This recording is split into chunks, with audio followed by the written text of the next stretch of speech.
Welcome to the UDP broadcast, a podcast where a group of friends get together and talk about gaming-related topics, offering both informed and uninformed opinions. I'm your host, Luminary, and we're accompanied today by the co-hosts, the Nordic Cajun, Hi-oh! the eternal Borg Imy, Borg Code. Who is currently watching the wrong scene on the stream. Nope, I'm doing this on But purpose. hi! I'm playing Borg in Stellaris, and we are assimilating the whole galaxy. Yeah, he said he was As going we to do should. something stupid, so I figured that we'll just lay it all bare for people to witness. We'll just be a little talking heads at the bottom.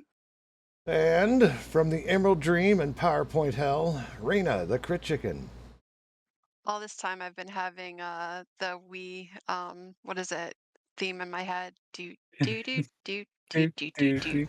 Oh, be careful. Careful, Nintendo might come for you for doing that. That's all right. I almost went, and the heavyweight champion of women's division, Raina, the Crit Chicken. You know, That would have been awesome. That would have been One great. day. Freaking, and then what is it? Amy comes up from the top rope with a It's Amy from the top rope with a steel chair. Yeah. Now he's going into a power bomb. He will assimilate everyone. Speaking of He's going for his assimilation, finishing move, the data corruption. speaking of assimilation, God. 10% of all revenue across all streams that we currently own go to the Trevor Project. And our mascot Ping has all those details, but I haven't typed the command yet. I Oh, get no, it. The project is the leading organization working to end LGBTQ youth suicide in the US and beyond.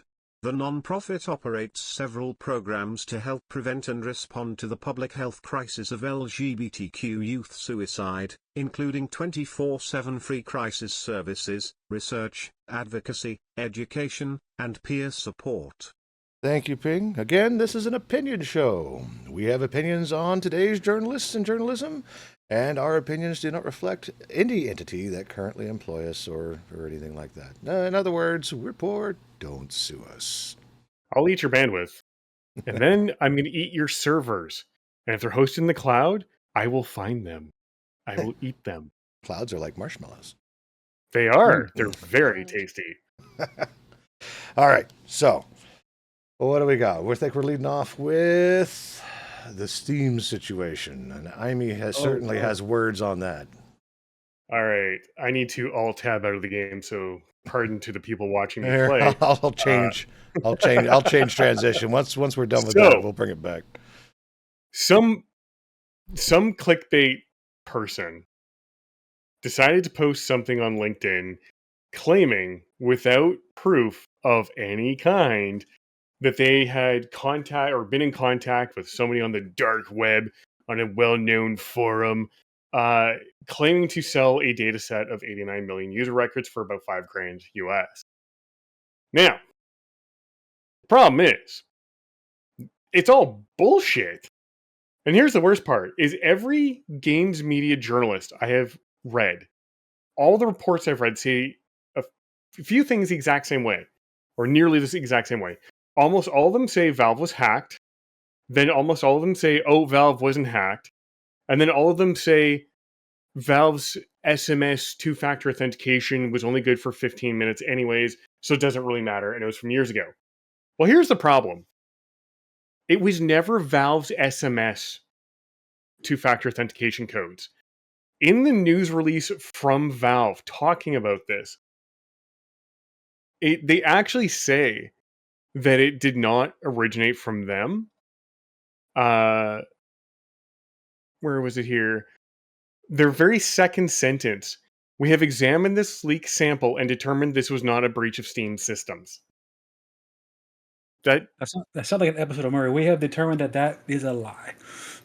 But see, the thing is, Valve, and I get it. Valve is the world's largest distributor of video games on the planet.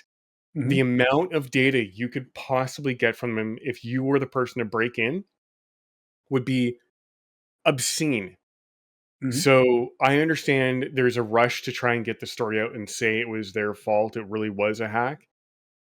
But when Valve says it was not a breach of Steam system, that would include their two-factor authentication systems. Now, my favorite part is most of the journalists blame this one company called Twilio. as, the contractor handling the MFA.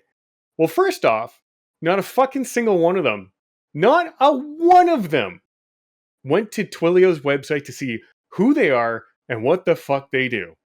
And you know what they do? What do they do, Amy? They handle protocol exchanges between interfaces. And what does that mean in normal English? You know how you can take an app like Signal? Dumb it down You to know how you can take like Nordic an terms. app? Sorry? Dumb it down to Nordic terms. Absolutely. You know how you can call, like you can have dialing software on your phone or on your computer and call a landline with that number? Like you Mhm. can call your parents' home from your computer. You know how you can Yeah. do that? Mhm. So a landline is on what's known as a PBX or public exchange traditional telephone, basically, is the best way to think of it. The protocols those things use and the protocols the internet use are two very different things. This company provides the interface between the two. That's all they do. They don't And, do anything with multi-factor or two-factor authentication. Nothing. and this was the So source telling everybody that Steam got hacked. Yeah. no, there was somebody who posted on LinkedIn saying they were hacked, and then somehow people blamed Twilio as saying it Oh, was Yeah. No, them that was actually hacked. And now the best part was nobody even looked at what Twilio does. One person there somewhere said that it was Twilio. And then all these other journalists jumped on that saying, "Oh, it's Twilio, it's their fault, it's their problem." Well, the best part is the original LinkedIn post didn't even mention that, number one. So number two, I don't know where they got that from. And number three, not a single fucking person did their own work to look it up. And this is an indictment of today's journalism, the race to the bottom. And I get it. They have to race to the bottom because they have to be the first one to break the story to get the clicks. Mm-hmm. But this is absolute bullshit, and this is how misinformation spreads. Every one of these people who did not do their job and then wrote follow-up. The worst part was when they wrote the follow-ups. The follow-up articles saying, "Oh, Valve's SMS two-factor authentication was only good for 15 minutes." Again, that did not belong to Valve. Why are you saying it belonged to them? You absolute troglodytes of reporters. Do your fucking jobs and report accurately and don't put words in a company's mouth that doesn't deserve us. And am I shilling for Steam? No. Do I like their service? Yes. Does that make me biased? Probably. But at the same time, I actually went and looked up what Twilio does. I waited hours, and it was actually 2 days later that Steam put out a news release. So I didn't jump on the bandwagon of, oh my god, it's a hack. Because one of the first things I did is I started looking around Reddit of all places, which usually runs their mouth on things. And that's where I started getting curious, is because everyone was running back and forth saying, well, no, it wasn't, it couldn't have been because they don't use that API and blah, blah, blah. So I started actually doing research, and thanks to Reddit, oddly enough, for cluing me in that something was amiss with the whole thing. This was just an absolute shit show that was blown out of proportion based on a hack of two-factor authentication codes years old that did not originate from Steam. Sort your shit out. Do your fucking jobs. Well, it also goes back to the nature of how things are on the internet. You kind of touched on it in the middle there. Mm-hmm. Clickbait rules the internet. The Oh, and I only hate it. way to truly get people to show you any kind of interest is to blow it out of proportion. It'll give you this huge ass. Oh, go ahead, let me. In truth, that's how I pick these articles. Is I look at the titles and they don't spark my interest, I just pass by them. Mind you, there's a lot of like fluff out there, but yeah, no. Part of the reason why I I'm haven't going called to attention throw to any of things this, at you now. I'm at work. What else am I supposed to do? I'm supposed to be working. I have to go through like 200 articles a day. Wait, didn't I bring up one of the articles? I think I brought up a few of the articles of this week to Imi. Mhm. You did, and I hope we talk about them, like, because one of them, smash. Oh, that was Yeah. also It's on in the list. That was also in the news. Good, Yeah, it was in the news good. feed too. Oh yeah, we But- can hit up that next because I'm done ranting about games journalism and tech journalism as a whole. Okay. And Well, actually, one final thought from me on that: there was a journalism outlet that had real tech journalists who actually really did their job. It was called The Inquirer. Unfortunately, the parent company decided they weren't getting enough clicks and shut them all down. And it sucks because they did their due diligence. I followed them from the early 2000s up until about 5 years ago when they shut down. They were the only ones to do their jobs. And those people unfortunately have moved on. One of them passed away. But those people were amazing journalists who did not go for the low-hanging fruit. We need more companies and journalist outlets like the Inquirer, not the National Enquirer, which is a rag you wipe your ass with, but the actual Inquirer tech magazine. They were good. We need more of those journalists. Yes, and because those are, like I said, those are few and far between because of the clickbaity style that life is on the internet.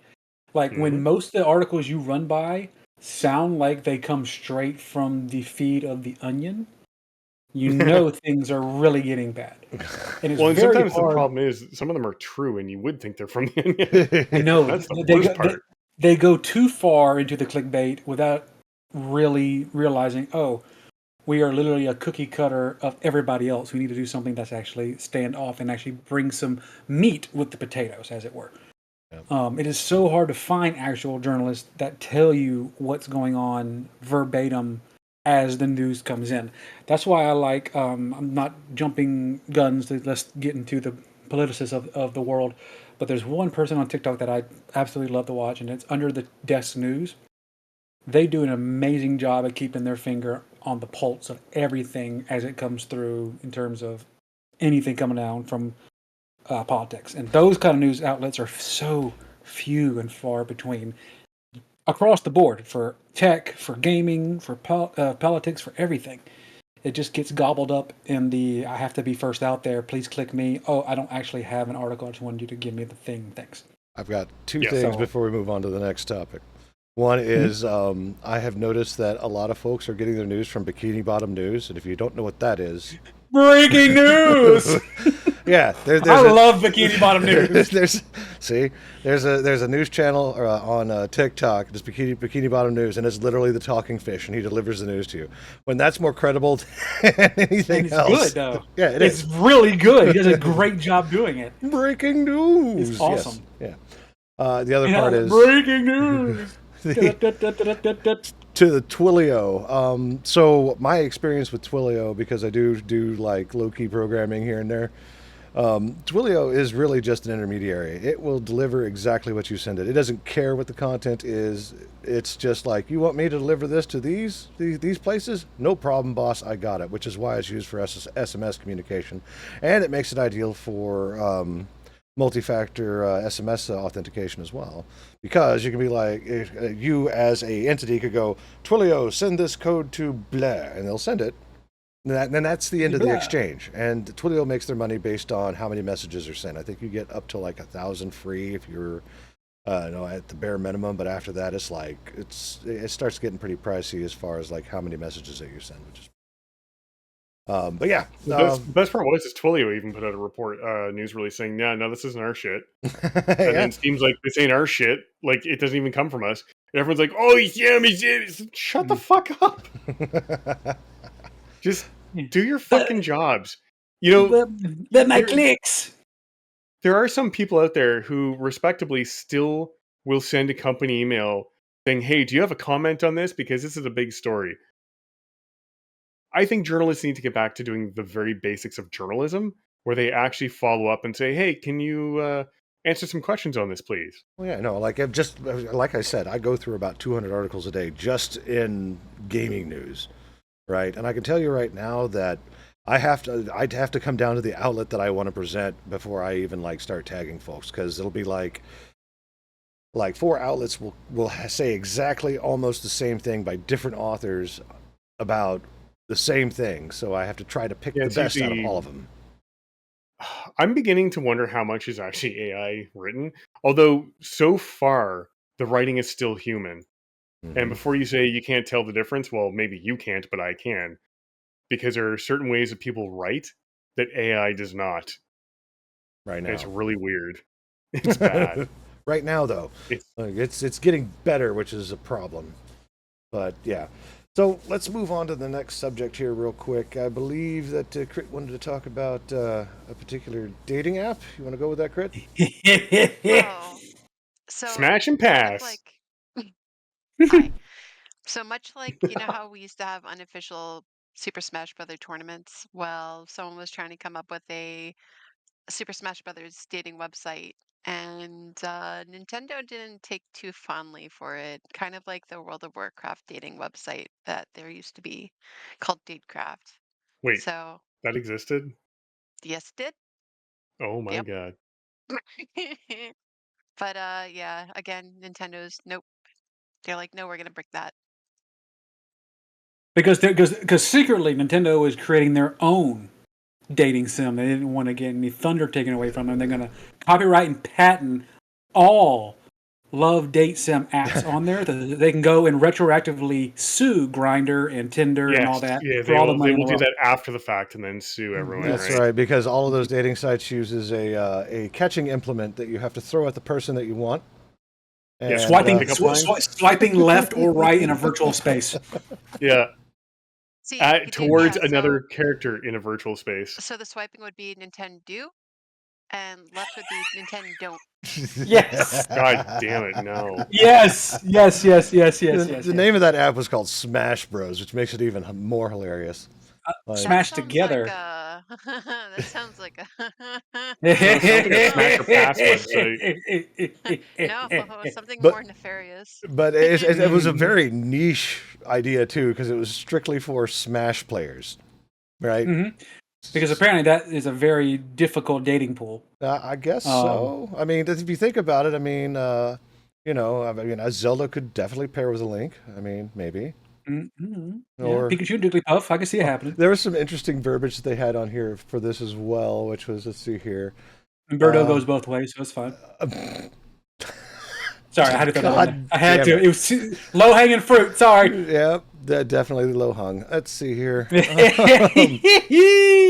Let's see here. Sadly, this means, look, let's just get this all the way. Mario fans will no longer be able to lay pipes. Solid Snake lovers will no longer live up to the name, and you won't be able to browse King Dedede's D. So you're Wow. saying God King DD damn won't it. DD demolish that? I'm gonna stop right there. God damn it. I guess that one got the hammer. I And just you know, leave this planet. I mean, now we'll never know what Kirby. You just get Kirby. What that mouth do? We never know. Fuck no. We can do this all day. I mean, we really can. There's 90 characters in that list. We can make it work. Ugh. All right. Mr. Game and Watch. I'd game and watch that. Oh.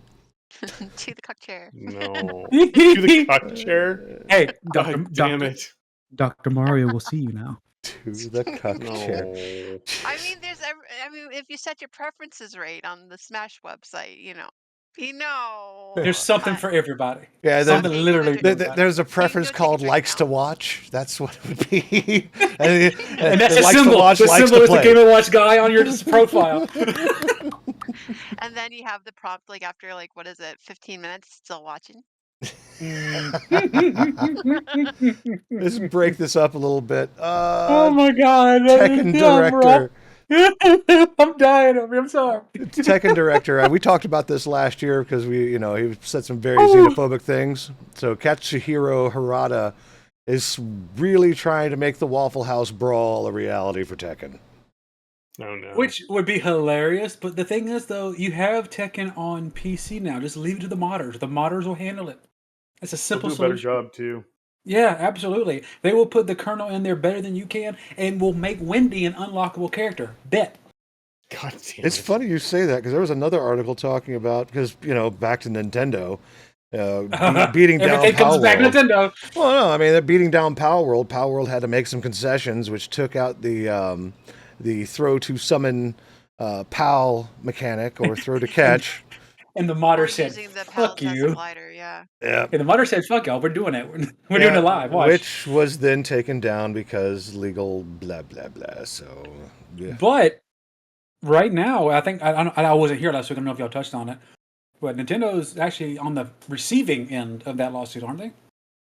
Well, not that I know of. I know that they're calling all the shots, which is why Palworld made concessions, but nowhere do you see where Scarlet, Violet, Arceus, or any of the other games were retroactively changed because we don't know who owns the mechanics.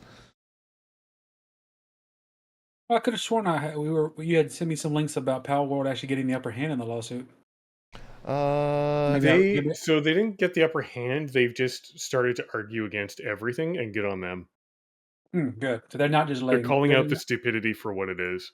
Yep. They're not just taking it. They're actually going to stay. Good. That's good. Yeah, they're fighting back. As they should, because Nintendo's there's got a- away with enough bullshit over the years. It's time for somebody There's to a step YouTube up. channel that basically paid for an IP lawyer in Japan to go to court and go pull the documents and go see what was going on. Mhm. And yeah, it was basically they're arguing there's prior art through like a dozen or so different games on everything, and they're arguing the validity. So first off, they're arguing validity of the patent, and second off, they're arguing the application of them. So under the validity, it's these things should never have been granted in the first place. Now, if they don't win that, but win the it doesn't apply to me portion, that's fine. Then they're in the free or in the clear. That still traps everybody else who's trying to make a Right. video game, because that means they could exhibit the same behavior again and come after you post release. However, if they win this should never have been granted in the first place, there's gonna be some lawsuits from I bet you anything Palworld will go after them for wasting their time. And Palworld could do it. Dragon Quest could do it. World of Warcraft could do it. Just in the sake Yeah. of Well, they don't list WoW, which is funny because WoW literally has a Pokemon game. Yeah, well, that's so literally. not only that, but the flying mechanic they changed in Palworld, where it was a smooth transition, and Nintendo had argued that you can't have that smooth transition. The funny But part now WoW was, has WoW has had dragon a riding. smooth, yeah, like and WoW has also had a smooth transition for years, just summoning your mount, Mm-hmm. Yeah. or even hopping on the, Or heck, even changing into Druid flight form. yeah, Yep. like that shit. That prior art has been around for years. So Way before Arceus came out. yeah. And So Goblin where they get Gliders, don't forget. yeah, Goblin Gliders as well. Mhm. So where they get off with this whole, you can't have this, we invented it. No, you didn't. It's been around longer than your Pokemon games have been. Piss I mean, off. it's been around since, when we discovered flight. Yeah. Yeah. What are you going to do? It's Freaking Axe Flight Simulator? Yeah, kinda like- Microsoft would like a word with you, Nintendo, and I bet you they have more money than you. Yeah. I think It's- Microsoft has a little bit more money. It's still like along the lines of how iPhone comes out with a new phone every year or so, saying they have brand new technology, but it's just stolen tech that Androids had for years. It's the But at same least they're scenario. not going around saying that they're going to break your system, though. Oh my god. And this is where we get Yeah. Amy back. All right. Hello. Oh, Hello. the red is starting to appear in the white barcode. Let's go. So I may transition back to the main podcast screen because Tolaris gameplay is going to be paused. All right, go for it. So, Serious mode has so- activated. So did you like how I segued? We love good segue. Absolutely. Love it. So if you didn't know, Nintendo has finally published the Nintendo Switch 2 end user license agreement. Now, all of you who are going to buy this thing, keep in mind two things. One, when you hit the accept button, when you turn it on to play the thing, you are intrinsically accepting everything in this thing. And two, you're accepting the following. One, anything you install could be erased at any point in time after any software update. Two, you are required by the agreement to maintain the latest version of the OS and install it as soon as possible. Three, you also acknowledge that if you open or modify or install third-party software that's not Nintendo authorized, you understand and you acknowledge Nintendo Corporation reserves the right to brick your unit, rendering it unusable, both in the software form and in the hardware. Which doesn't exist. No, they can cook it. No, I'm saying that They there's no. Oh, you talk about the actual hardware in the system. I'm sorry. Yeah, like if you open your your new Switch, they reserve the right to brick it. If you try to bypass any of the safety controls or any of the software controls, they reserve the right to brick it. If somehow you install third-party software to run emulators or mods or pirated software, they reserve the right to brick it. You also acknowledge you will not install anything that is not Nintendo authorized. And if you do, they reserve the right to brick it or wipe it or corrupt the data. That's my favorite part. Um, they even acknowledge that when they do these updates, it might corrupt things. Oh well. And that might make the software no longer function on your console. So if you're thinking about buying a Switch too and thinking about modding it, just remember you might have a brick on your hands. Now, And I have a question. yes, Does this include third-party software? I mean, hardware, like controllers and stuff. What if you connect a third-party controller from like Razer Cat or Razer itself or something like that? Would Maybe if that they don't. consider then you installing a different kind of device that isn't Nintendo owned? Would That they might consider be a that? licensing thing because a lot of those Yeah. third-party devices are licensed by Nintendo, so they're not necessarily exempt. They're following the rules, and that's how Yeah. they But- can Unless sell there their is stuff. a third party that isn't, you know, That you, let's say you allowed. find that, yeah, go ahead. Like you go on Amazon and you find this really good controller. I like that you said go ahead and then you just kept on going. Well, she finished. I thought she finished. I'm sorry. Go ahead. I really thought she finished her comment. My bad. I got on a train. Go ahead, Crit. I'm sorry.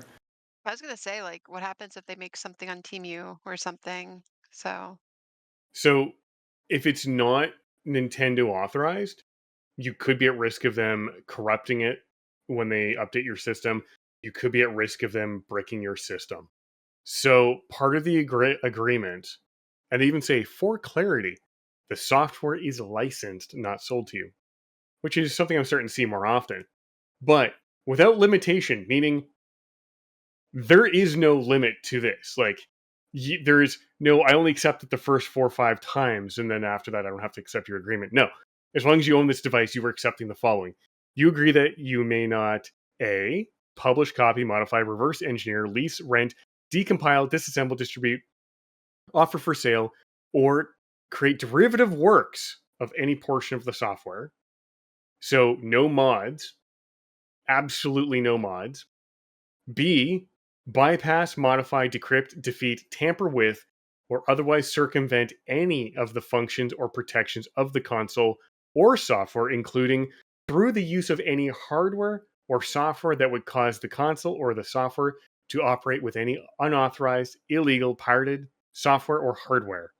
So, specifically to the hardware, it will have to be licensed. If it's third party, you run the risk of them fucking your shit up. They are going full Apple closed ecosystem. That, if you remember, Apple lost a lawsuit in the European Union over having their closed ecosystem, and that's why you have USB-C connectors now, like charging connectors on Apple phone. Mhm.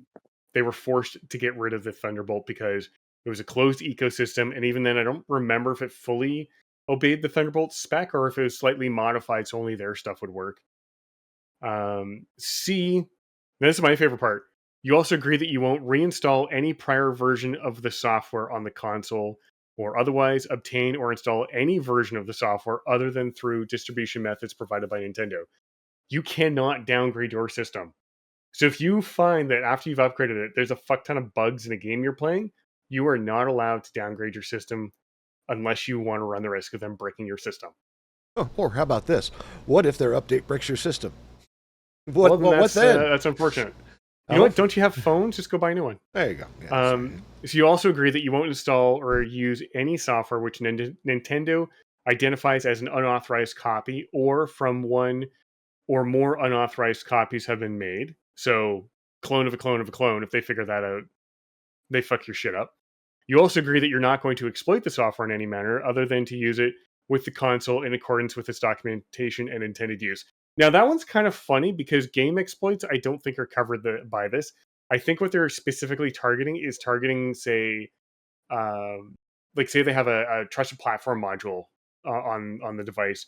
A TPM, if you don't know, is what stores like hard drive encryption passwords for Windows, or it can. So I don't know if they're referring to something like that. If you're going to try and run an exploit to bypass that sort of decryption or something, I think that's what that's targeting. But yeah, it's pretty intense. And the last part was you acknowledge that if you fail to comply with the foregoing restrictions, Nintendo may render the console and or software permanently unusable in whole or in part. Meaning they could just make it so it turns on and you get a glowing light and that's it. And you've agreed to that. So just be warned and just be fully understanding of what you're going to be buying and what you're agreeing to. Because as of today's date, which is 17 May 2025, it's in section 1 of the end user license agreement that's titled License Grant / Restrictions Third Party Content. So, yeah.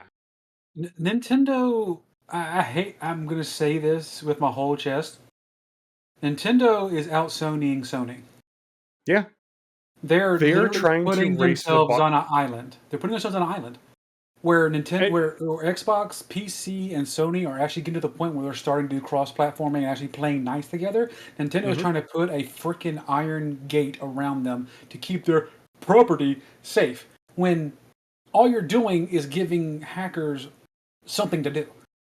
We're going to have a Switch 2 emulator on the PC within the year. Bet. It's going to happen. Games coming off of the Switch to go onto emulator for the PC, yeah. And it'll all be wiped. Like, people literally run the risk of that, and because of how draconian these rules are. I know, and people have to be prepared for that. Well, just I've already mentioned this on a couple of podcasts. Little man's getting one. He's saving up his money. He wants to get it. More power to him. You can have it. I will not be supporting Nintendo from here on out. I will not buy another game. I will say this with my whole chest. Unless he gets it, I'm not going to play Legends ZA. I think And you know it's serious. Because they're selling out with that one too. Mm-hmm. Like any Pokemon game you ever see me play, I've either already pre-purchased and it's already mine, or yo ho ho ho ho yo ho ho ho. Is it really yours though? Do you really own it? I mean, it's a physical copy at this point. I think I'm taking my cold dead hands. Ah, but the software is licensed to you. You don't own on the it. Switch 2, yes. Yes. I'm talking about my no, like literally every video game that has ever been created is licensed to you. I mean, otherwise they'd be supplying source code along with the game. Fair. Because at that point, then you have ownership of the code, and now you have to worry about like other legalese type things like copyright infringement because you're using their code or some stupid stuff. It really just depends on what the licensing agreement is. But right now, as it stands, the licensing agreement is like, we made this cool thing, and you're allowed to use it. And unfortunately, and it's how their market has been since inception, I am not the target demographic. And neither are many people like us who actually understand. More so Naimi, because he is our token. I read every agreement, so I know what everything's going down. I can't tell you how excited I get when I see something like that. Like, ooh, Aimee, this is Aimee Chow. Let's give this. That's what I'm saying. Like, I love it. I love it. No, we love it, dude, for real. And because your boy, I can read. I ain't gonna read that much. Words hard. Can I play game now? I have to use my brain all week at work. I shut down on the weekend. So if you want to do that as your hobby, go for it, big dog. But for me, no. But I'm not the target demographic. The Nordling is. Kids his age are. They're going to want this no matter what.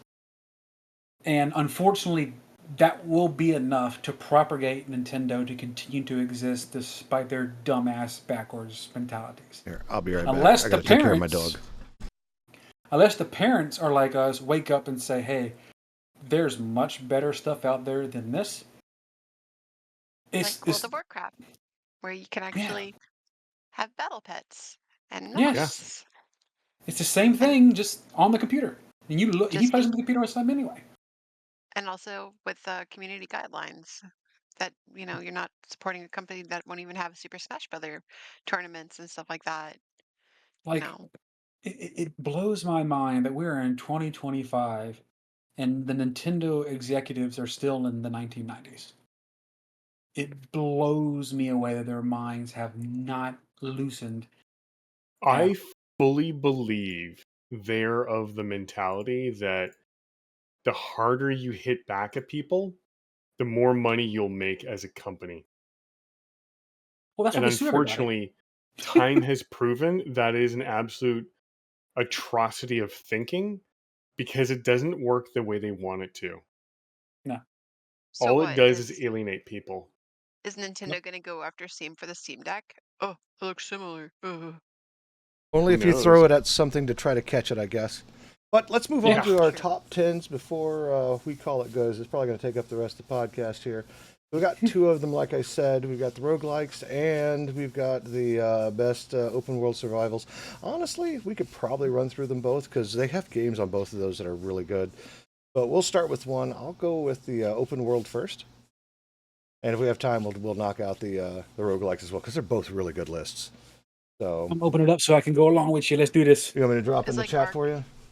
It's like Ark I got and it. Thieves on there or something. There's all kinds of stuff on there. There's at least 10 of them. So hold on. Well, I'm already on board for number 10 for the open world.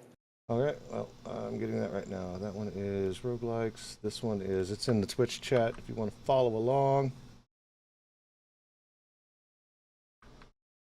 Let's go with survival game, or open world survival games.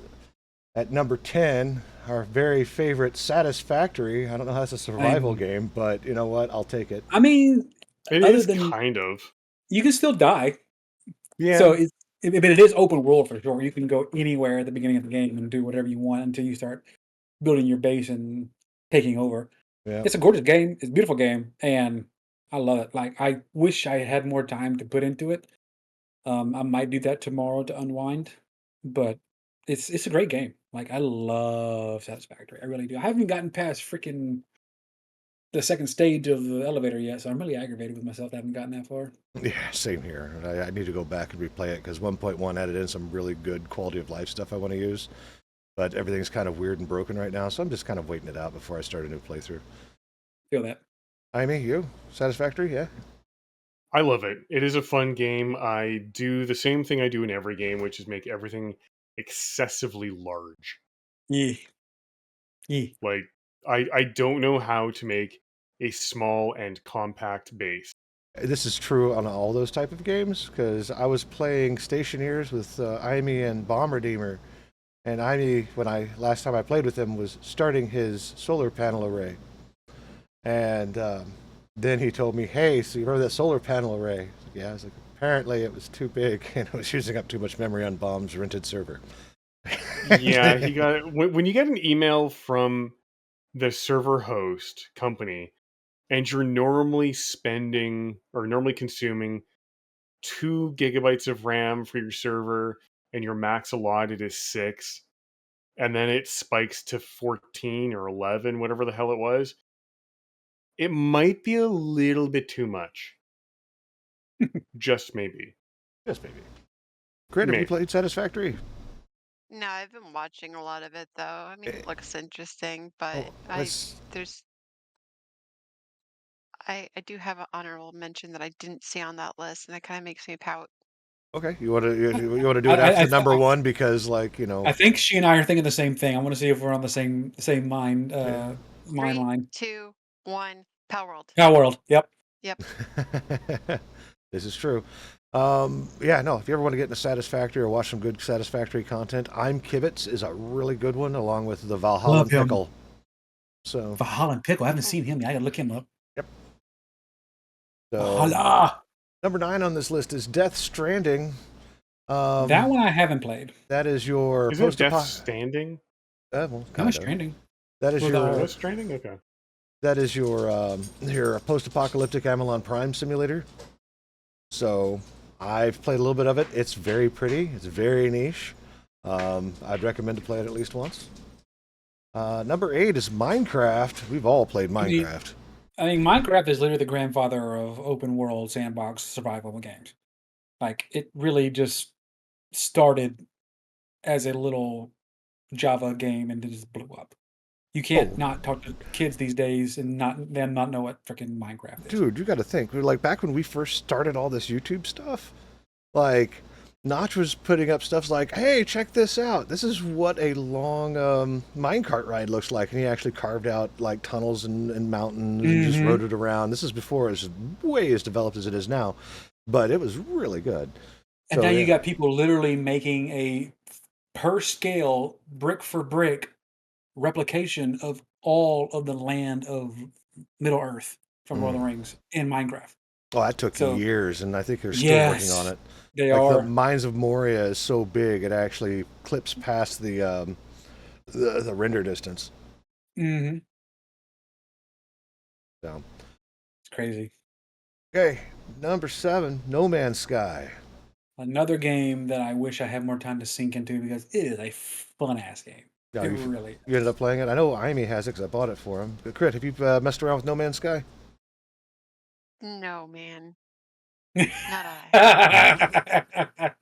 I know they have a multiplayer function to it. So if you ever want to get Online into co-op. it, Like, wow.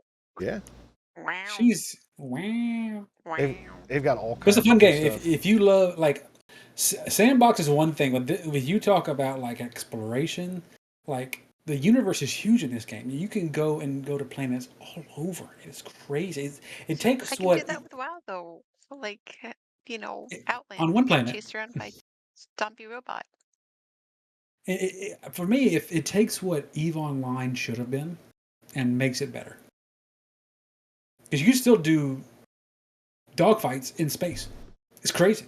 I remember when I was playing, I was literally just walking around, and then I look up and I see a squadron of pirates coming at me. I'm like, oh, this is how I die. Like, they improved the space combat stuff. So yeah, no, It's it's awesome. yep. There's a lot of good things in there. It has a lot of everything for everyone between base building, exploration, colony founding, Pirating. resource collection, automation, the space travel. Like they've packed in a lot. It went from hot garbage when it was released, so they Hmm. overpromised, under delivered, but over They made up time for it. have delivered and over delivered up until this point. It is a really good game right now. That's for sure. Unlike other games that have promised and then have uninstalled, reinstalled, and uninstalled again. This I'm next still mad one, at them. this next one, Amy should be familiar with Subnautica. Hey, that Another is a one good one. I haven't touched yet. I would love to try that game actually. If you've got thanatophobia, I think it's called, that's the fear of deep seas, Mm-mm. don't play the game. If you Oh, don't, then play it if you like that kind of stuff. It is a lot of fun. I Yep. don't know if I have any phobias Well, actually. one of the items that I've seen, because Amy was either playing Subnautica Below Zero or Subnautica, I can't remember which one, but he was running around in this like really long, like bus truck, just kind of Oh, cruising yeah, around. that's Below Zero. Yeah. That's the second one. Grit, have you messed around with Subnautica? Um, no. You could pass on all these for me because Okay. I thought no. I'd ask, but then again, you know. Unless My Palworld son or does, but Watercraft on the list, don't think so. I mean, you didn't even put in like hardcore WoW on that list. I mean, that's pretty open world and trying to survive. And if you die, you have to go again. There you go. Yeah. It's true. And then That what that about actually like could fit on both lists. It It's could fit hard on the good. what about roguelite and the open. what about Conan? Conan? Conan. Oh, Age of Conan. Yeah. I've always Oh, wanted to try that game. I want to hear the lamentations of the women. I've always wanted to try that game. I remember when it was first released, the biggest thing about it was that it was 80 gigs big and nobody had that kind of storage. Your PC then became an Age of Conan machine. That's a small game now. It was loaded onto DVDs, and there you go. Like I remember What thinking, game were you talking about last? Subnautica? Yeah. Oh. Lastly, I'm playing Stellaris. Oh, Yep. These background stuff while we talk about this. Yep. Uh, Yep. With the Borg Come on. mod, I am the Borg. Prepare to be assimilated. Yeah, there was Subnautica, and then there was something else I think I said, but yeah. Number 5, Fallout New Vegas. Oh, what was the game before Subnautica? Before Subnautica? It Yeah, on the was list. No Man's Sky. Ah. I still have yet to play that game. I know you bought it for me. I haven't played it. It's fine. We're adults. We don't have time for games most of the time, which is why I invest my time in things like Satisfactory and Timberborn because it's very cozy, as far as I'm concerned, without being into the cozy genre. Fallout New Vegas is by far one of my favorite Fallouts of all time. It's probably everyone's favorite Fallout. After Fallout 3, when Fallout Vegas came out, it was pretty much the best Fallout that was released, and it wasn't even made by Bethesda. It was done by Obsidian. Which tells you a lot because then Fallout 76 came out and that was a big doo-doo. Yeah, that came out after 4. Yeah, Fallout 76 ended up being pretty bad, but now I hear it's pretty good. It's gotten better. They've adjusted some things. The whole having to be online all the time, they got rid of that. So that helped a lot. But you can't beat Fallout New Vegas. New Vegas is just built different. It really is, because it's made by a different company. So, let's see here. Number 4, Hyperlight Breaker. I've never played this one. Never heard of that one. Never heard of it. I've played Hyperlight Drifter, and that one is kind of like a RPG top-down, which is kind of nice. Hyperlight Breaker looks more Risk of Rain-ish looking at the screenshot I see. I'd have to go check it out. Let's see. While I had quite an admiration for Hyperbreaker at launch, I did eventually find the game a bit boring to explore after many hours, but they've improved the game since tenfold. It's a genuine struggle to survive. That you only have one shot at the entire world, and it makes every interaction that much more intense. Oh, okay. Looks like an acid trip. Yeah, might have to pick it up. That's the same art style they had for Hyperlight Drifter. So, number 3, Terraria. I'm pretty sure everyone here has played, except for Crit, has played Terraria. Terraria brings back. Out. I feel called out. Well, if you ever want to play some Terraria with us, it is another great game. I love Terraria. Like between every normal time stuff and hardcore, it's good. Every time I look at it or play it, I always think back to the Total Biscuit and Jesse Cox series of it. That will always and forever be one of my favorite series they did together. And that was at a point where it's not at right now. Right now, it's really good. It was like at the beginning of it. Yeah. DJ Jazzy Worm Jeff will never. I was going to say that when he's a space butterfly. Love that freaking series, man. Yeah. Oh, that was a good series. Lemmy, we're next. We're next. Okay, let's see here. Number 2, Core Keeper. Yeah, Cajun and I played the crap out of this one. Back when it was still early access. Like, they had just introduced pets, and we found them and everything. I got a fire slime and you got a Vulpix. That was the coolest thing. Yeah. Got some weird Firefox. It was so cool, throwing fireballs everywhere. Oh. So cute. Thank you for the PK Fire, Lass. PK Fire! Yep. Really good game. If you ever want to get into the multiplayer survival type and this type of format, I'll be more than happy to fire it up, because Cajun and I played it and we had a good series. I've got some good TikToks up of some of our stuff. They were choice. They were choice. And half of them were me killing myself. Oh, there was one where we were singing in minecarts, going off to the weird poison area. To go fight the giant boss in the area that was just running around. That was great fun. Oh, that was the one where they put something on the floor. Side note, something really important. Lastly, redeemed a hydrate. Make sure to take a large sip from your drink. Sure. Of choice. I'll have a Baja Blast with that one. Baja! I'm having a half bottle of wine, otherwise known as a glass of wine for me. There you go. I am now hydrated with Big K, Dr. K. There we go. Perfect. I'm over here with my Whiskey Tango Foxtrot. And number 1, the one that I really wanted to get my hands on, Rain World. Rain World, it looks cute, but it is probably one of the most brutal survival games that you could probably get your hands on, because you are pretty much prey. Ah, and you're this Rain World? Oh yeah, no, it's really good. No. It's really, like, I remember watching Technomancer play it, and it's a good puzzle platformer. I like it.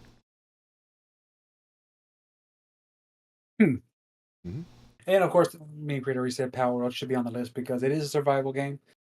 With creature aspects, but you die a lot in that game.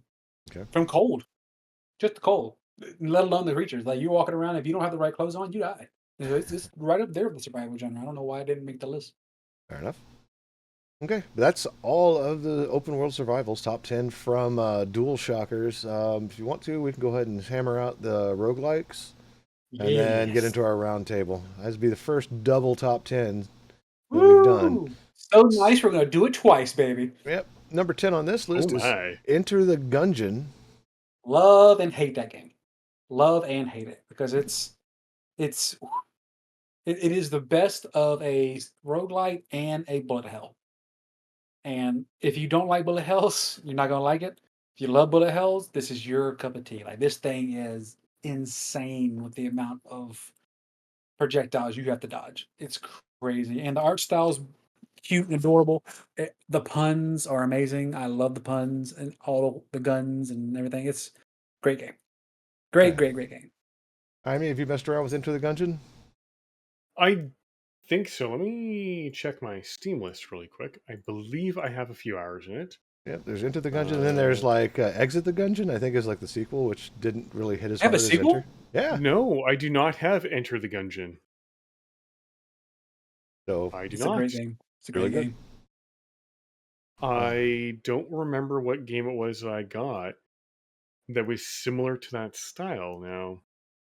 like I said, there's two. You got Into the Gungeon, and you got the other one, which is like Exit the Gungeon or whatever they decided to call it.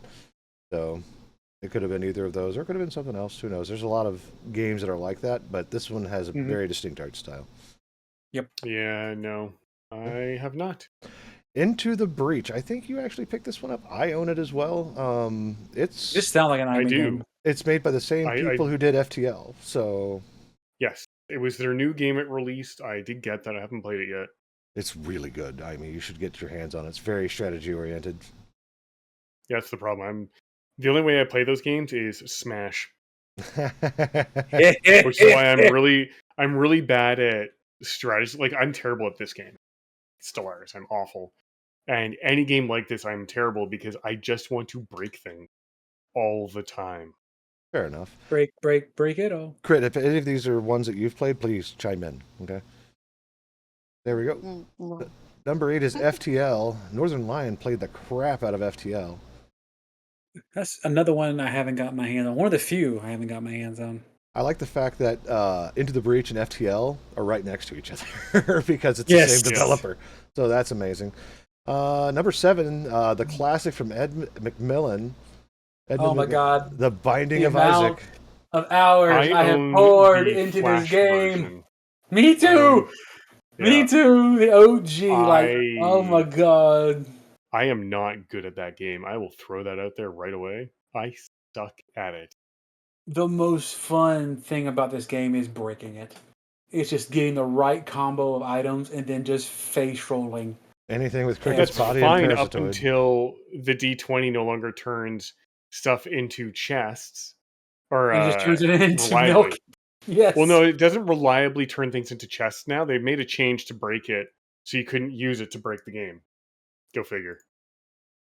Well, you gotta give some kind of challenge to a roguelike, but it's still so easy to break that game. Well, like, they did it with the greed mode, because what would happen is that nobody would pick up the coins and leave all the coins on the ground, and if they had the D20, they Yep. could roll all those coins into more chests, which would then give you more stuff on the ground. At which point Exactly. you would go recharge your D20. I thought the because- D20 only did pedestal items. Nope, that's a No, D6. that's a D6. Oh, Look, you're I like that you right. and I both know this off by heart because we're both You're in the same right. fucking Discord. I have played the crap out of it, and I still I watch Invicta forgot play it. because that's the item that Isaac gets once you unlock it. That's correct. You're Yeah. right. D6. Isaac starts with the D6. You unlock the D20. that rolls and- everything. You're right. Which, You're right. You're right. by the way, if any of you decide that you want to look at the Binding of Isaac, but don't want to buy it just yet, I do recommend Sinvicta's channel only because of his commentary delivery style, which is more sports based and will explain all the items as he picks them up and how they're used. So I used to call it the Isaac Victa podcast yeah, that's pretty much what it is. because he basically just runs a podcast when he does it. Mhm. Or kinda if fun. you wanna watch a creator, is his older stuff. I don't know how much he does of it anymore. But if you want to watch a person just go into the game and just get the most broken items just to break the breaking, just Tears of Grace. He's a phenomenal creator, even though he always says he's not. Great guy, funny guy. Now I have to and- watch him. He's humble. Okay. Dude, he hates praise. Like when people say he's awesome or they try to donate to him on his stream, he screams at them and he says, "Use your money on somebody else, not me." I'm doing this for fun. How dare you throw money at me? Exactly, and he's just a cool guy. I love him to death, and his content is what made me really get more into Isaac because I love going after the same items that he would use, and his off the cuff humor is just. I love him. I love him. The Tears of Grace is his name. Big Oddworld fan and Banjo-Kazooie fan, which is also a big plus for me because both of two of my favorite series of all time. So there's that. Yeah, I got hooked on Binding of Isaac with Northern Lion back when he was still using the Flash version, and it was his old ass laptops. You could hear the fans run through the microphone. Yeah. Oh, yep. Yep. Hello, everybody. So forth and so You know on. it's good shit when. Number 6, The Darkest Dungeon. And if anything about this That game, I can't play it, but the narrator is so good. Rest in peace, Darkest John Orange. Wayne. Wayne June just passed away recently as well. Yeah. Yeah, he did. Last year. 2 months ago. Yeah, or 2 months ago, yeah. When I saw that, I I was literally, crushed. dude, like that was to me in terms of just creation, do you want to know creativity. something? He was on Do you par wanna- for me for like Total Biscuit in terms of. You want to know like, something really fun about Wayne June? Because Sinvicta played the game so bloody much, the developers had reached out to him to chat about the game, and he had them on his old SS Radio, which was an old podcast he used to do years and years and years ago. It was gaming related. It stood for Sinvicta and his friend, I don't know, I'll call him Steve Radio, I think. But eventually he got Wayne June on the show and did an interview with him. It was like an hour and a half long. It was fantastic. Well, Wayne June recorded Sinvicta's subscription sound. So when you're on Twitch and you subscribe to his channel, the voice saying "Welcome to the Mosh Pit" is Wayne June.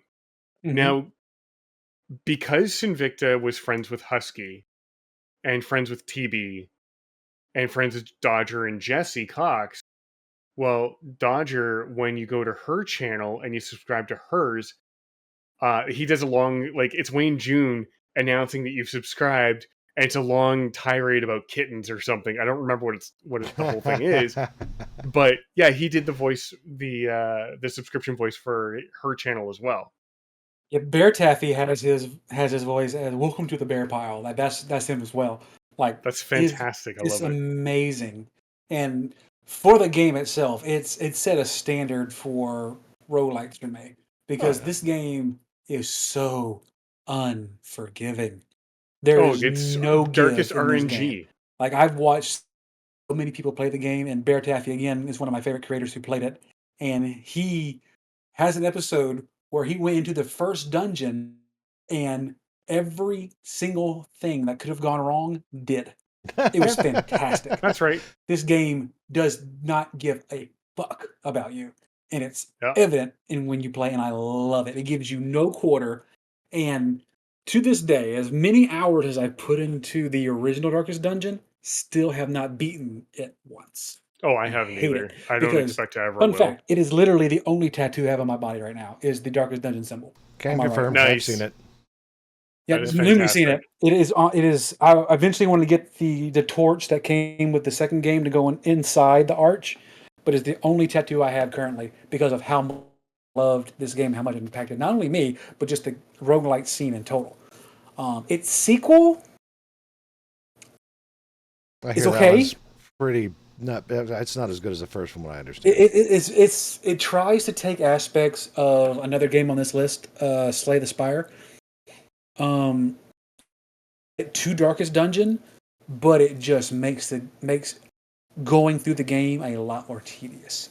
Oh yeah. Like going through from start to finish, even if you make it to the end of the row, just takes so damn long. I don't know if a modder has made a way to make it go faster yet. I haven't looked into it, but in comparison, I will go back and play the original Darkest Dungeon over and over again before I try to sink more time into the Darkest Dungeon 2. And it pains me to say that because I do like Darkest Dungeon 2. The graphics are better. The characters you can unlock are better. The fights in Darkest Dungeon 2 are so much more creative. It's just the drag of getting from point A to point B just drains you, and it sucks on that aspect. Whereas Darkest Dungeon 1, you click an area, you go into it, you dungeon crawl, you either win or lose, you get your loot, go back, watch and repeat, and see if you can beat it. Yeah, pretty much. So It's do that, upgrade, try again. Yep, I'm gonna boot it up tonight. Watch me, I'm gonna do it. It's gonna happen. Well, before you do that, number 5, Streets of Rogue. I've played a little bit of that. It's alright. I haven't touched that one. This one you have touched. Number 4, Slay the Spire. Oh my god, I have. Okay, so I haven't touched the original vanilla version in a very long time. I have played the fuck ton out of some mods for this game. The modded community in Slay the Spire is so damn passionate, and I love it. It's the only game where you can take the core game and then somebody makes a mod where you can play as Dio from JoJo and fight your way through the dungeon, or play as a Pokemon. Like, it is so awesome. Somebody made an entire Hollow Knight mod, which changes the entire dungeon into Hollow Knight as you play as the knight, and it has a completely different storyline. It's beautiful. This game has infinite amount of replay value, and the sequel is on the horizon. Yeah, I remember tagging you in that too. Number 3 is Oh, Dead Cells. I've played the crap oh ton my out of Dead god, Cells. another one. Oh my god. Love to hate this game. I do. I really do. Because again, the combo system with the weapons and the items you can use to kill things are so much fun. Oh, But yeah. man, is it a drag to get through when you die. You're like, oh my god. I mean, I know that's how it's designed. Like, you get to a certain area, you can't go anymore, and you gotta collect items and unlock things. That's just how the game's designed. But if you didn't start when it came out and you came into it late, It's a lot. you can sink some hours into it. The crossovers are the best part of that game, though. The Castlevania, Slay the Spire, Shovel Knight, and all that. Beautiful, beautiful. Yep. Anyone else here? I mess around with with Dead Cells. Nope. Crit. Nope. I know of it. I've Okay. never played it though. Number 2 is Spelunky 2. Both Spelunky and Spelunky 2 are both great, and that's by Mossmouth. I played a lot of the first Spelunky. I never actually played Spelunky 2, but I've seen people like Frost Prime and Dan do like the ultimate achievement, which is like apparently mind breaking to do. And I have no intention of ever trying it, but watching people do it astounds me. That's why I like watching people actually do like speed runs. That stuff, like, I'll never be able to do, but watching people dedicate that amount of time and memory to getting this stuff done, I have nothing but respect for. But as a roguelike, Spelunky's fun as hell. Like, Oh that's a yeah, fun game. it's another series I used to watch by Northern Lion. Really good from Spelunky. Spelunky Mhm. 2, like, yeah, no, it's like, if they're like, both of them are really good games in their own right, unlike Darkest Dungeon and Darkest Dungeon 2. So yeah. Last one on the list is Brotato. Okay, I have seen Brotato like suggested to me on my timeline at least 100 times. I've never actually picked it up. Well, visually, It it looks kind of trash, but the gameplay is solid. If you ever want it looks good. if you ever want a good creator to watch for this, Dex, DEX, he does a lot of this stuff. Because Okay. it looks like it'd be a very Vampire Survivor-ish. Yeah, that's what I was thinking. I was going to say that because I actually played that game, surprisingly enough. Oh yeah, it's That a good game's fun game too. though. That game's fun as hell. Like, all the unlocks. Like, last night I was playing Soulstone Survivors, doing all the unlocks in that, just burning your face against hordes of monsters trying to unlock stuff. Mhm. Let's see here. There was And- an and honorable mention here just- I wanted to get in here. What's that? While you're looking for your honorable mention, I have one as well, which I was accidentally reminded of on Steam. Go for it. Realm of the Mad. It has been Yeah. around for 21 seasons. I don't know how many years that depicts, but I remember it when it was just a Flash game on their website. It is. Oh yeah. It's a 2D. It looks very Brotato-like if you really want to compare it to art styles. Mhm. You can unlock classes and everything to do different spells and everything, and the enemies just keep coming at you. There's no stopping it. It's the same thing as it's very similar to a Vampire Survivor, but it has its own uniqueness to it. And then the fact that it's still being updated to this day blows my mind. Like, I wish I could remember when it originally. I mean, Google is your friend, Nord. You can go look that up right now. Hang on You a can second. look on Steam too. When was Realm of the Mad God made? It came out in June of 2011. Very So nice. it has been going on 14 years strong coming up next month. And it's still being updated, still has new characters, new monsters. I dabble in it once a year. I go back into it just to have fun with it. if you just want some mindless fun where you just run around shooting things with your magic missile and collecting magical loot, great game. Awesome roguelike game. Because once your character dies, just like any roguelike, everything you collected is gone. You have to start from scratch. It's WoW hardcore light, if that makes sense. Yeah. Like I use the word light very strong because it's nowhere near as in depth as WoW, but it's the same concept. Massive online, everybody's playing at the same time. You die, you lose, start over from scratch. So the fact that it's still going, in my opinion, is amazing. Oh, yeah. Well, it's like Everspace and Everspace 2, which was by mentions because it's a space flight roguelike. So, really good. But, yep, that's it. That's all the stuff that we got. Let's go ahead and hit our roundtable real quick. Nord, what are you doing this week? I am actually diving into the world of Toon Boom.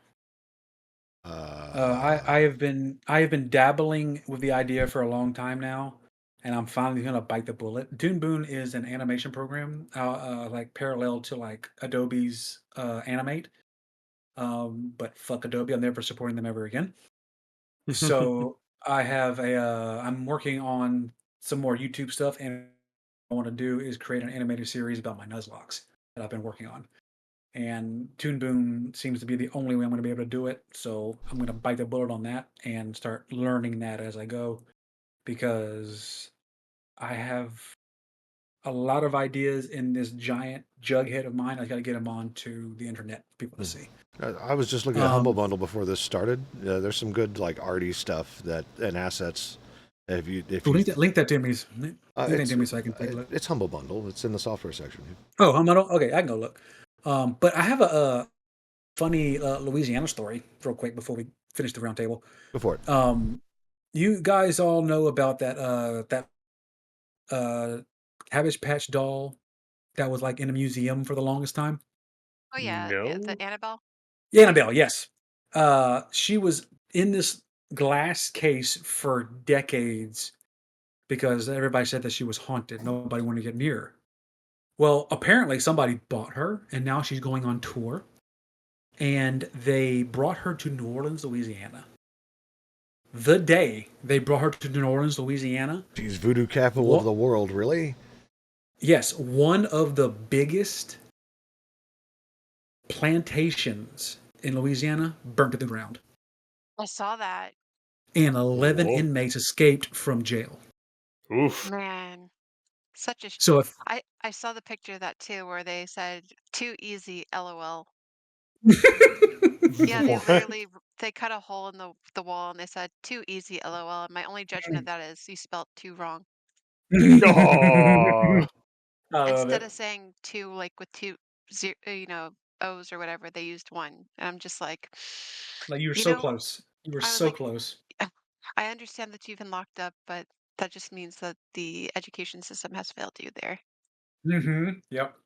But yeah, props So to yeah, them for outsmarting and outwitting. But yeah. yep.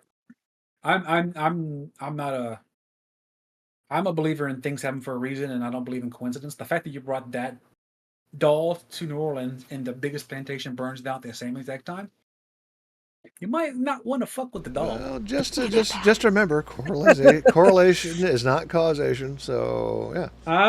But I do Annabelle believe in from equalization. Florida. So I'm Annabelle saying, from Florida. there's so many people saying, "Hey, I got a couple of addresses you can come visit if you really want to play have some fun." No, no, no, So just the whole state. Just do a world tour of Florida and yeah, just hit Florida as many first. Florida men as you can.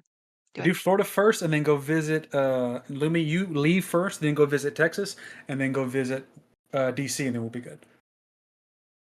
Anyway, moving on. I mean, what are you doing this week? Probably more Borg stuff. Borg. Borg. I was going to say the Swedish chef. Borg. Is it sad that even though I know you are talking about the Star Trek Borg people, all I can think about is the drink made up of vodka, water, and sports squirt. That sounds terrible. It is. It is the worst idea ever. It's what people bring to parties down here so they don't have to worry about sharing or losing their drink. It's just they get a gallon of jug of water, pour out half of it, fill the other half with a cheap vodka, and then squirt in like Kool-Aid or a flavored liquid to make it taste like a normal drink, and they sip on it for the rest of the night. It's called a Borg. That's why I was like, nope, never Resistance once. is futile. All right. With that, there is no resistance. It's game over. So just more Borg stuff this week. I mean, nothing else. Not that I know of so far. That may change. I'll be watching a little bit of the playoffs in NHL. Kind of interested to see if Edmonton and Toronto and Winnipeg can progress to the next round, but we'll find out. Because they're, of course, the only 3 Canadian teams left, so I got to support them. Oh, of course. Toronto's doing really good. They forced a game 7. Yeah. Definitely be interesting to see what happens. Very nice. All right, Crit, what do you got going on this week?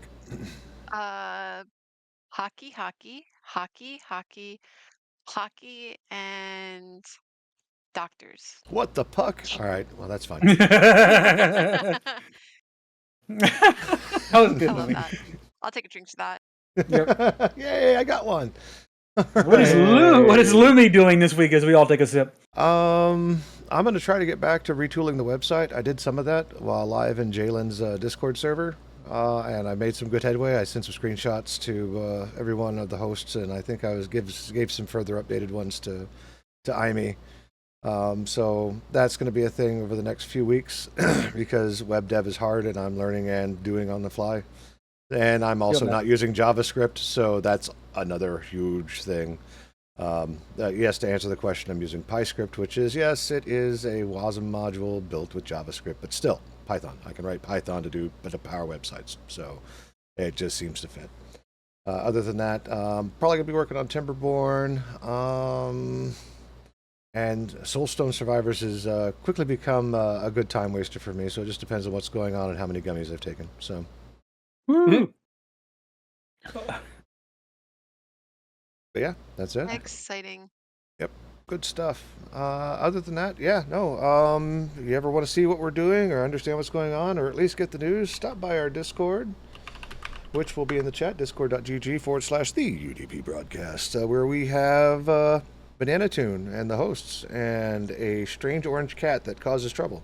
And one of the best news One of us. And one of the best news bots on Discord posting to our forums. So that being said, we'll be back next week, hopefully, depending on what's going on. I think next week is it's Memorial Day on Monday. It's a holiday, huh? Yeah, it's a holiday, so we may or may not be there. We'll find out more as we go along, because there's probably some stuff that folks want to do, except for IME. IME's in Canada. I don't think they do Memorial Day the same time we do, if they do a Memorial Day. No, we don't do anything like that. We do Remembrance Day, which is November 11th. So there you go. Good job. I saw sparkles fly up. That's funny. Okay. So, yeah, we've got that. So, Crit, Cajun, if you end up having to spend time with family and barbecuing or doing stuff like that, let us know. We'll just postpone to the following week. We're getting back into the heavy holiday season, too, here coming up in the next few months. So, it's... I know, but we're so close to big number. It'll be 98 next time. That's fine. It'll still be there. We'll hit it and surpass it. I'm not in a hurry. It's so close. Indeed. That, and I still got to think of, like, it's 100. We got to figure out something to do for 100. I don't even know what we'll do. So we'll figure that out about episode 98, 99, somewhere around. We have to do 100. So that being said, just keep me posted on what's going on for Memorial Day week. I already know IME will be free, but for you two, let me know. I don't know what I'm doing. Perhaps maybe I'll be cooking outside, but that'll be on a Sunday, not a Saturday. So. Yep. Well, they have the cutest upgrade in WoW right now. Oh? I just shared my screen. Oh. Let's see here. I'm about to. Right now, I've got IME's thing here. Is there anything on that screen that shouldn't be broadcast? No, you're good. It's a quick question. It's just a battle pet. Okay. Well, we'll swap it over. Oh, look at him! He's got all the colors. Yeah, you can choose different colors. I'm waiting for it to change on the stream so I can see it. You can just watch it in the Discord chat. That would make too much sense. I'll just go through the colors and then leave it to the... Just let me know when you're watching. Oh, yeah, no, we were seeing it. Oh, it's a little corgi. Hey, I think I have that battle I'm pet. coming. Don't change yet. I'm coming. It's I'm coming. It's a new one. Where's Crit? There she is. Let me see. Oh my god, I want him. You realize you're free He to has a play. hat. You're He free to has a play hat. WoW again. You know that, right? I am well aware, and it's installed. I just haven't. It's on Yeah, my list. it's when you complete the adventure journal stuff, this is the battle pet that you actually get from it, so you can customize the colors. Because at the trading post is you get your stuff or whatever. But if you click this little pet grooming station, it will pop up with the battle pet, and Oh my then gosh. you can change to the color of the furs and give him a cute little hat. You Oh could my have Murloc god. hat, He got Fox hat, a hat. and then Baby Shark hat. Baby I shark call doo it. doo doo doo. Oh, copyright. Do. Anyway. So, Cajun, if you do decide to pick up WoW again, I know Crit's playing the hardcore and classic Well, WoWs, but if you want to do well, full WoW, I'm in retail right now. That's why I wanted to get that pet. okay, The yeah. pets. If I do jump back into it, I'm probably be hardcore because I don't see myself grinding into retail. They've got a lot of good stuff in retail that you should totally check out, and a lot has changed since you last played. So if you want to go do that, I'll be more than happy to partner with you. Just let me know what you're playing, and I'll get a good complimentary class. Okay. Okay? I haven't seen any other customizable ones, but look at this terror. Look at this guy. Oh yeah, no, I'd be afraid if that popped out of a crate. He's so cute. It's so cute. Okay, now that we've got the Sorry. cuteness out of the way, let's go ahead and give this podcast a stop. Thank you very much, everyone. If you're still in Twitch right now, hang out. We're gonna go find some place to go. Yeah, no, that's all I got for you. So have a good night. Cajun, see us out. You guys stay awesome. You guys stay classy. And as always, Don't don't yeah. be dick. Peace.